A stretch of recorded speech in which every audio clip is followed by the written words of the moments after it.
Hey everyone, I'm Steven. And I'm April. And this is your weekly dose of what's new, what matters, and what's changing in the world of ABA and ethical business leadership. We're live every Monday to bring you the headlines, insight, and honest conversation you won't hear anywhere else.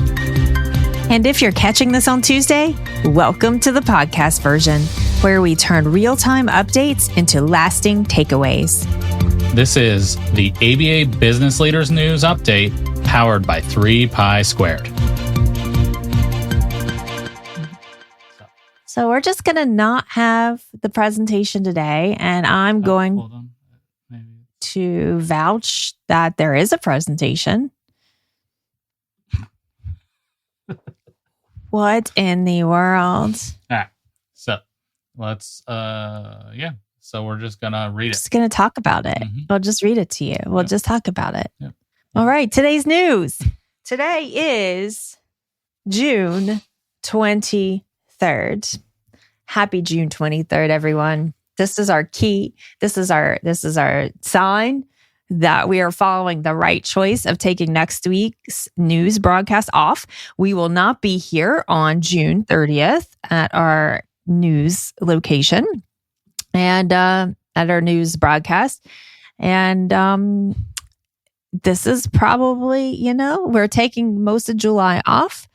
But we were planning on continuing our news broadcast. We'll still be dropping new podcasts every Thursday.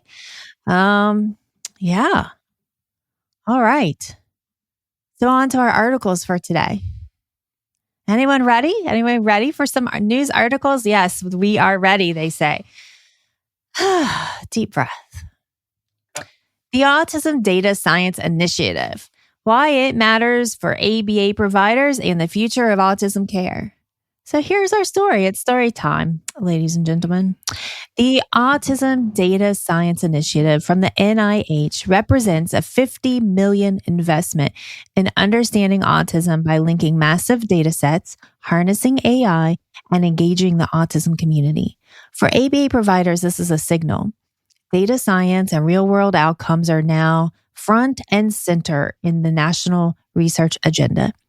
The new initiative focuses on exploring the causes of autism, tracking changes in prevalence, and finding what interventions actually work. Using real-life clinical data, not just theory, ABA practices that understand, use, and even help contribute to this data revolution will be better positioned to meet payer, policy, and client demands in the years ahead. All right, the key points. NIH is investing heavily in autism data science to accelerate research and care outcomes. The initiative claims to integrate genetic, clinical, and behavioral data to reveal what drives autism prevalence. Community input, including people with lived experience, is required for all funded projects. Analysis will focus on both causes of autism and which interventions actually deliver real-world results. Data transparency, privacy, and cross-sector collaboration are central themes. I've heard a lot especially in autism, social media platforms, especially those adults with autism. A lot of people don't like this. Yeah. A lot of people are, I want to say, scared by this. Yep. and are unsure in the true intention. I don't know. What do you think? Yeah, I think it's hard to know for certain, right? I know a lot of people are concerned about all this data being in one place. We've spoken about this before, and some states are already tracking this data already. So as far as the NIH is concerned, they're like, we just want it so everyone has access to it, and we can be more open and transparent and get some data on what is actually going on. So hopefully we can take them at their word, but I don't know that the government in general, regardless of your politics, is a trustworthy partner. So it's difficult, right? It's difficult to know for sure that this will be used for good and not evil. You know what I mean? So, yeah. I don't know. Well, there's recommendations for providers. Our Hmm. recommendations. I'm assuming. Yep. So, okay. So here's what we say to do. Stay informed about developments in autism research and national data science trends. Like, it's important to know what's going on, right? To stay informed and use outcome data in your own practice to guide clinical decisions and payer discussions. That's okay. What might that look like even for outcome data in your own practice? Like, what types of things might you measure to guide clinical decisions and payer discussions? I know we'll like tracking our like quality KPIs and the the progress of our learners. Mhm. Yeah, I just think that this again, we're looking at multiple states. Medicaids are starting to question the services that are being provided. There's calls that fraud is happening. Whether those are true or not, I don't know, right? So I think that something again, accreditation, this may be the thing that forces accreditation, right? Is this, oh well, these are best practices, and so we know that these services need this, and I think that that may be something that they're looking, because they are looking to cut Medicaid at the federal level, right? If this bill does pass, so yeah, I think it's just something you want to make sure that you have things in place that you can prove that you're providing medically necessary treatment. Does that make sense? Yeah, I think so. It's important. And other things that you can do, you can engage in your community driven research projects where possible. And I feel like your state organization, your state ABA organization would be a great point of contact to reach out to your state's organization and say, hey, what research projects are available or going on in our state? What are we tracking? What projects are going on? I feel like on your state level, you should really be involved, and of course, your community level too. But I think for this, your state level organization will have the the information on what research projects are going on. Invest in tools and systems that help track treatment outcomes and data privacy. So, HIPAA is important, right? And making sure that all of your electronic systems are safe. Um, we have a HIPAA research on staff with us, and so if you want to reach out for more information, just feel free to reach out. Um, Prepare for a future where payers, policymakers, and families expect transparent, data backed care. So, if we're not already doing that, how can we do that? So, I think that part of starting a business, right? And coming in and you're like, okay, I'm going to do this differently. I'm going to provide quality care. I'm going to have ethical services. I'm doing things different. Here are my values. Here's our mission here at said company. Um, and then those first 2 to 3 years are wild, wild, wild, wild. We're wearing many hats. We at some point are just surviving. So I think it's important of that initial planning.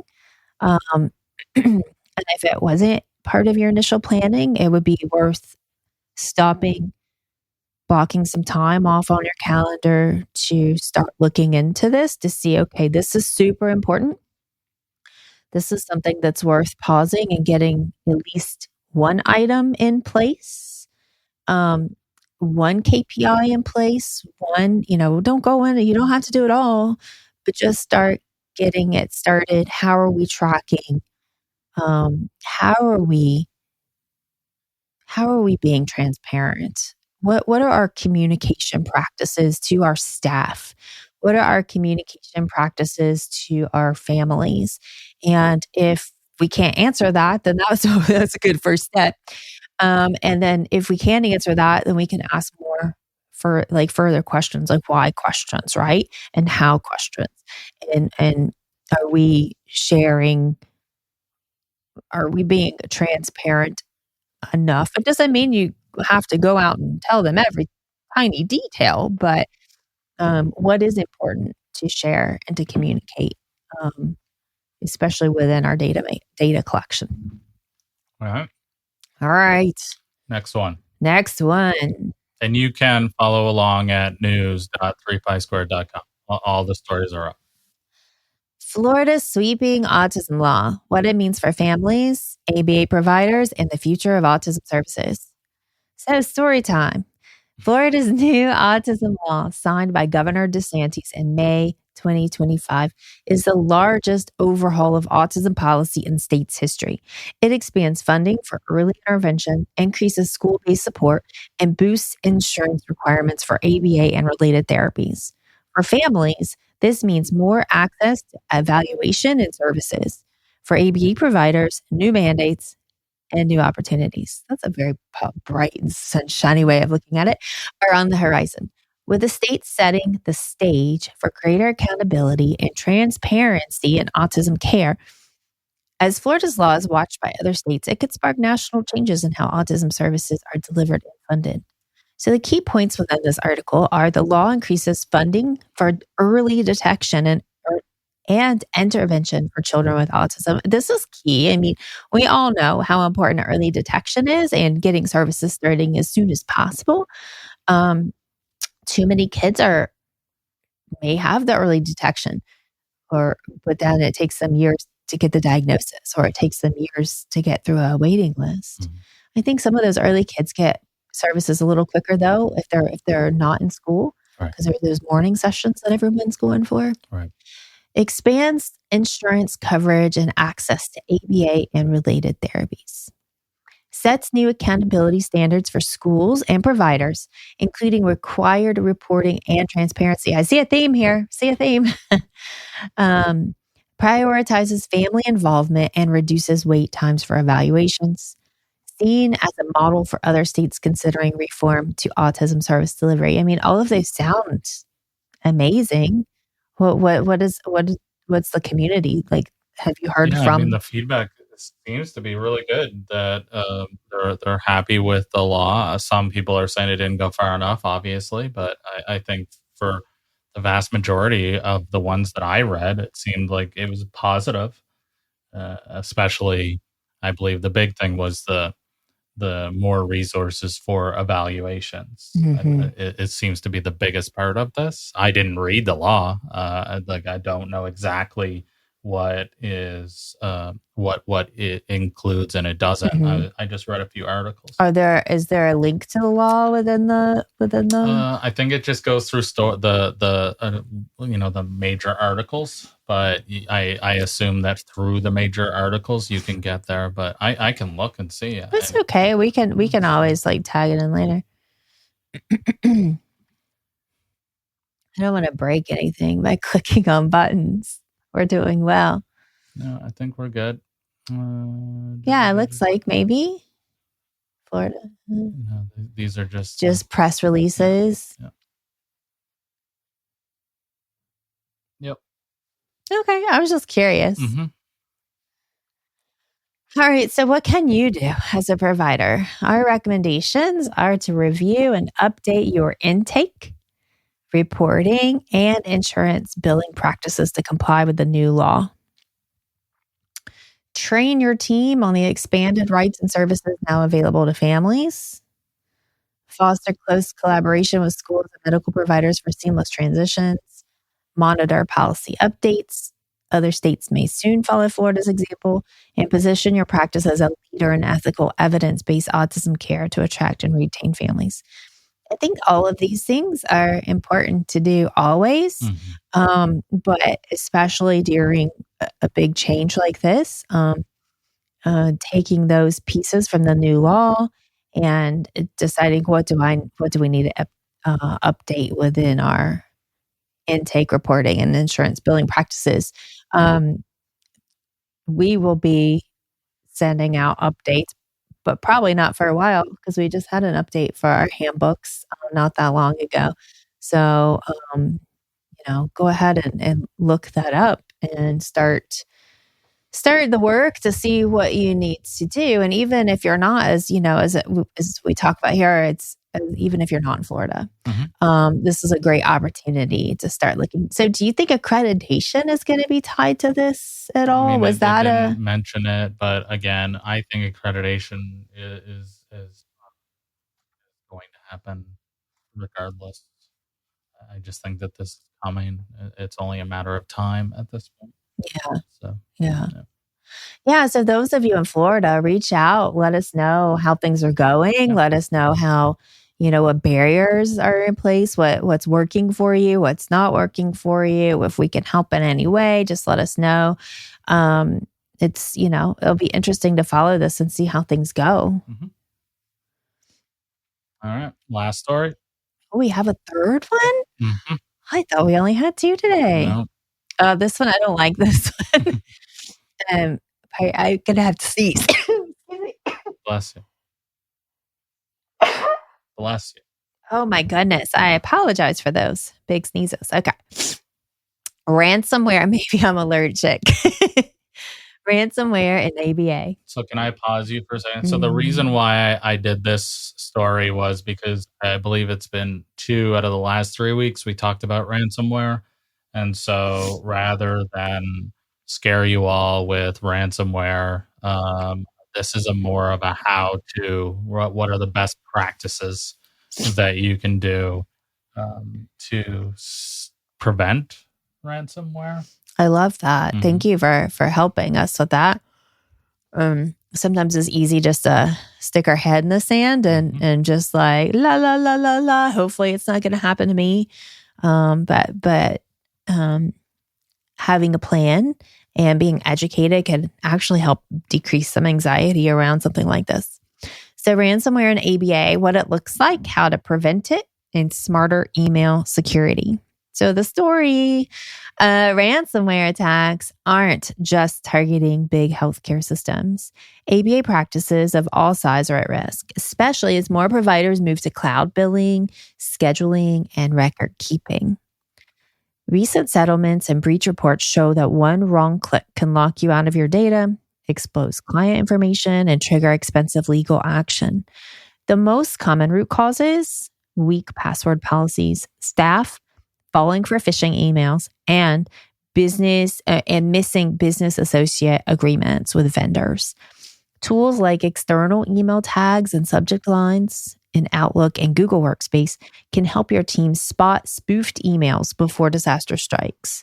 So some key points here. Ransomware usually starts with a phishing email or malware-laden link. So I think most everyone understands what phishing emails are, but just in case they don't, it's just kind of like a fake email that has some link that they're trying to get you to click on. Like sometimes they'll be like, oh, you have a parking ticket, or one that I've seen is we have to verify something for your package delivery, right. And you're like, hold on a minute, I did like what?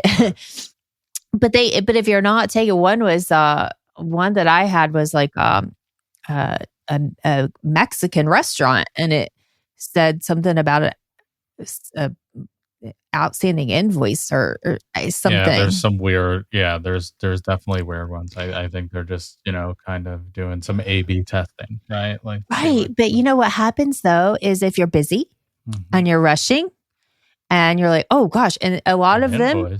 Well, and a lot of them like either pique interest, curiosity, or like anxiety. I think they probably are like, let's go for the things like parking tickets or, outstanding, you owe us money, or, oh, you're getting a package. Like these are things that are going to like really elicit that response, right? So just taking that pause, taking that breath and looking at it. And I know there's been multiple times where I look at something and I'm like, if that has a link, I've kind of trained myself not to just click on the link. And there are many times where I come to Steven and I show him this. I'm like, this is like, I shouldn't click on this, right? And he'll read it and he'll be like, yeah, don't touch, just delete that. And so that's important. Check in with someone else, right? If you're not sure. Some more key points. Missing or outdated BAAs put practices at a huge risk during a breach. And we've talked about this a lot, but BAAs are a legal document that can protect you in certain. I mean, they're required in HIPAA, right? They're required. Yeah. So any business associates that you work with, so a business associate would be someone that has access to your protected health information, your client's protected health information. So this could be an email provider, could be website. What about software, practice software management? Yeah. Anything like that. Anything that's they have control or they store, have access to. PHI could be an attorney, it could be an accountant. If they have access to the PHI, it really, yeah. So they will ding you. This is just a known thing for missing or outdated BAAs. Okay. Yep. So more key points, cyber insurance and expert-led risk assessments are essential safeguards. However, these shouldn't be like thousands and thousands of dollars. No, they shouldn't. These should be relatively affordable. Yes. Real world staff training is the number one defense against ransomware. Look at that, training. Mm-hmm. Training's important. Prevention tools like email alerts for external senders reduce human error. And maybe that pause policy. Take a pause, take a breath. Yeah. This one, especially if they're kind of spoofing a work email, right? Seeing this external sender can really, just give you a notice. Whoa, why does it say external sender when it looks like it's coming from somebody at the office? So then you can just immediately remove those and not even open it. All right, recommendations for providers. So here's some things that you should put in place or that you should do. Audit all digital vendors and ensure BAAs are current and compliant. If you don't know whether you should have a BAA with a vendor, the first question to ask yourself is, do they have any health information? Yeah, do they right? PHI, do they have PHI? Birth dates? Do they have social security numbers? Do they have names and addresses? Yeah. And then if the answer is yes, then you need a BAA. Provide hands-on scenario-based staff training about ransomware risk. Add this to your training list. Yeah.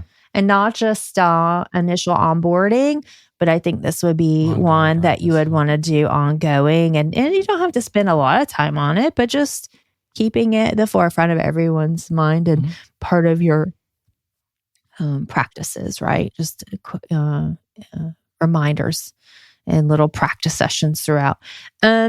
Enable email tools that flag external senders and suspicious attachments, like what Stephen just said. I mean, I think probably all major email providers will. Microsoft does. I don't know about the others.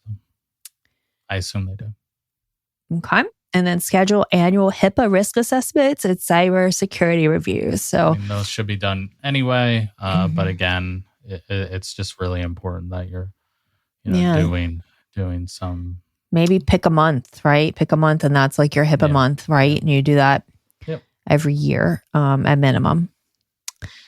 And if you're not, if you're not doing a risk assessment, right? If hey, I know I need to do this, but I haven't, just reach out and we can point you in the right direction and get you started. Yeah, it's one of those things that can be really overwhelming and you just it's easy to put off because you're not sure where to start. Yep. So reach out to us and we can help you to know where to start and help guide you a little bit for it not to feel quite so overwhelming.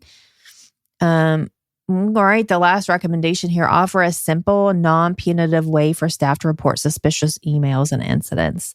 I mean, very similar to how I said that I check in with Steven, right? It really could be that basic of, hey, I got this email. I'm not sure whether I should open it or not, or I'm not sure about this link, or this seems really weird to me. And that being accepted as, oh, thanks. Like, show me more, tell me more. Thank you for not like, oh, it's fine. Don't you just click on it, like, so, so that you can reinforce them coming to you, because even though it might just seem like a lot of extra noise, it could be potentially a very big situation that you're preventing. Yep. And actually, like in this story, I did link a YouTube video for setting up the external message Oh, it in looks the like for Google subject. too. Yeah, in for YouTube, and then the how to in Google's support page. So you can check those out.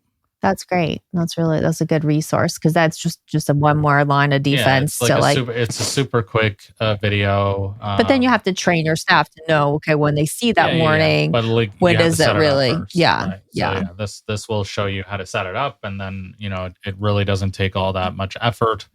Probably do it yourself, and then you should be able to do it yourself, or have one of your staff that has admin access to your account be able to do it, and then yes, just send out an email and say, hey, you're going to see this. So, but that can be super helpful.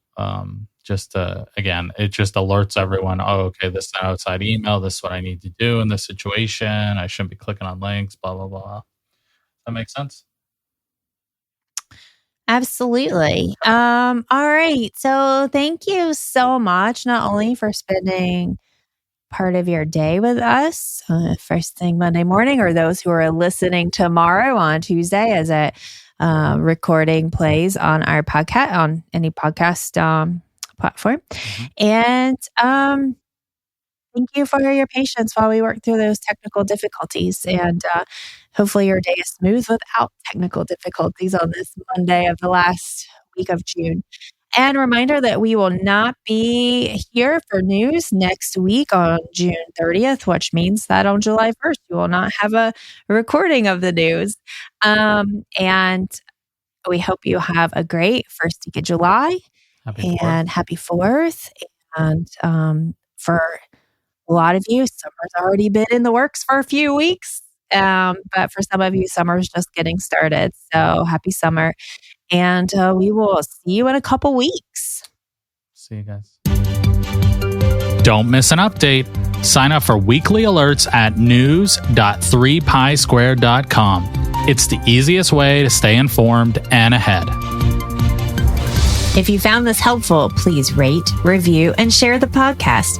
It helps us reach more people who care about ethical, sustainable ABA. We'll see you next Monday live or Tuesday right here on the podcast. We're April and Steven, and this is ABA Business Leaders News Update.